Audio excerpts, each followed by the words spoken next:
Hello friends, good morning. আমার চ্যানেলে আপনাদের সবাইকে স্বাগত। সকাল সকাল ননির কিন্তু মুখটা ভীষণ শুকনো হয়ে গেছে, আর তার কারণ হচ্ছে ননিকে সকাল সকাল স্কুলে যেতে হচ্ছে। আগে যে টাইমে স্কুলে যেত তার থেকেও আধ ঘন্টা আগে, মানে 6:30টার সময় স্কুলে পৌঁছে যেতে হয়। আর আজকে এমনিতেই আমি একটু লেট হয়ে গেছি উঠতে, সেই জন্য এখন 6:30 বেজেই গেছে। আর আমি তো ভেবেছিলাম হয়তো ক্লাসে টিচার এসে যাবে, তো যাই হোক ননি ঢোকার পরেই টিচার এসেছেন। তো এখন ননি বসেও পড়েছে, তো আমি চলে এলাম ননিকে ছেড়ে দিয়ে একটু মাঠের ধারে। আসলে আজকে মনটা খুব একটা ভালো লাগছে না, কিছুই ভালো লাগছে না, শরীরটাও ভালো লাগছে না।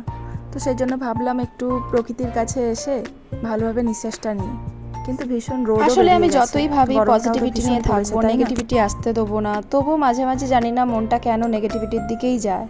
এক এক সময় মনে হয় ধুর ভালো লাগছে না, কিছুই হবে না আমার, আমি কিছুই পারবো না। মানে যতই ভাবি হ্যাঁ পারবো, তবু মানে এক এক সময় ভেঙে পড়ি। একটু পুকুরের ধারে চলে এসেছি। পুকুরের জলটা দেখুন কত সুন্দর শান্ত হয়ে আছে।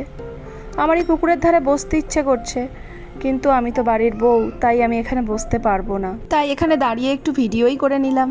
এতগুলো সবুজ গাছের মাঝখানে লাল লাল ফুল দেখা যাচ্ছে, কি জানি ওটা কৃষ্ণচূড়া না রাধাচূড়া, তবে দেখতে খুব ভালো লাগছিল, দারুণ লাগছিল দৃশ্যটা। খালি চোখে তো আরও ভালো লাগছিল, কিন্তু ক্যামেরায় সেরকমভাবে ফুটে ওঠেনি। তো আজকে এইভাবেই প্রকৃতিকে দেখে আমি আবার একটু পজিটিভ হওয়ার চেষ্টা করছি, একটু মন ভালো করার চেষ্টা করছি আর কি। তবে বেশিক্ষণ আবার প্রকৃতির দৃশ্য দেখা যাবে না, কারণ ছোট ছেলেটা আবার ঘরে শুয়ে আছে। এক একদিন তো আমার সঙ্গেই চলে আসে, তবে আজকে শুয়ে আছে। তো আমি বাড়িতে এসে সবার আগেই আমাদের বাড়ির পিছনের দিকে যাচ্ছি, কারণ আমি বাড়ি থেকে বেরোনোর আগে আমাদের বাথরুমের অ্যাডভেস্টারের ওপর দিয়ে এত দুমদুম করে শব্দ পাচ্ছিলাম, যেন মনে হচ্ছিল যে কেউ বুঝি হাতুড়ি দিয়ে ঠুকে ঠুকে এক্ষুনি অ্যাডভেস্টারটা ভেঙেই দেবে। তখন ননির স্কুলের জন্য তাড়াতাড়ি বেরিয়ে গেছি, তাই পিছনে গিয়ে দেখা হয়নি। তো এখন আমি দেখতে যাচ্ছি, তো এসে দেখলাম একটা ছোট্ট পাখি বসে আছে অ্যাডভেস্টারের ওপর। আবার এটাও ভাবছি, ছোট পাখিটা এত দুমদুম করে আওয়াজ করতে পারবে? নিশ্চয়ই ঠোঁট দিয়েই আওয়াজ করেছে, তবে আওয়াজটা কিন্তু বীভৎসই ছিল, যেন মনে হচ্ছিল এক্ষুনি কেউ ভেঙে ঢুকে পড়বে ভিতরে। আমি কাকিমাকে যদিও জিজ্ঞেস করেছিলাম যে তুমি কি কাউকে দেখেছো, বলল কি জানি, আমিও বুঝতে পারিনি, খুব আওয়াজ হচ্ছিল বটে। এখন সকাল বলে তাই, এটা যদি রাত্রিরে এরকম দুমদুম করে আওয়াজ হতো আমি সত্যি ভয় পেয়ে যেতাম। তো যাই হোক, যেহেতু আমরা বাড়ির পিছনের দিকে চলে এসেছি, তো গিয়ে দেখা যাক যে আমাদের সবজি গাছগুলো কেমন আছে। এই যে এইটা বোধহয় চাল কুমড়ো গাছ হবে, অতটা জানি না, তবে পাতাটা দেখে মনে হচ্ছে আমার। আর এদিকে কুমড়ো গাছটা দেখুন আরও অনেক বড় হয়ে গেছে, আর অনেক ফুল ফোটে এখন। আজকেও ফুল ফুটেছে, কয়েকদিন আগেও অনেকগুলো ফুল নিয়ে গেছিলো আমার শাশুড়ি, বড়া ভেজেছিলাম। আজকেও জিজ্ঞেস করছিল, আমি বলেছি না আজকে খাবো না। তবে আমার শাশুড়ি আর কাকিমা মিলে প্রত্যেক দিন কিন্তু জল দেয়, আর অনেকটা করেই জল লাগে। আসলে এত গরম তো ওই জন্য। চলুন এদিকটা কি গাছ আছে দেখি, মনে হচ্ছে তরুলি গাছ।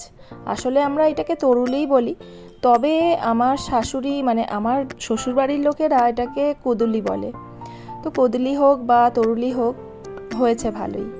তো এই দিকটাতে আরও অনেকগুলো ফুল ফুটেছে দেখতে পাচ্ছি, আরও নিশ্চয়ই হবে। তো কয়েকদিন আগে 2-3টে নিয়ে গেছিলো আমার শাশুড়ি। এখানে দেখুন ভিতরে ভিতরে অনেকগুলো তরুলি হয়ে আছে, বেশ ভালো লাগছে। এইটা ভেবেই ভালো লাগছে যে এই গাছগুলোতে একটু সার ওষুধ দেওয়া নেই, শুধুই জল, মাটি, বাতাস, এতেই গাছগুলো এত সুন্দর হয়েছে। আমাদের যাদের একটু আধটু জমি আছে তারা যদি এইভাবে সবজি টবজি ফলায়, তবে আর বাইরের সার ওষুধ দেওয়া সবজি খেতে হবে না।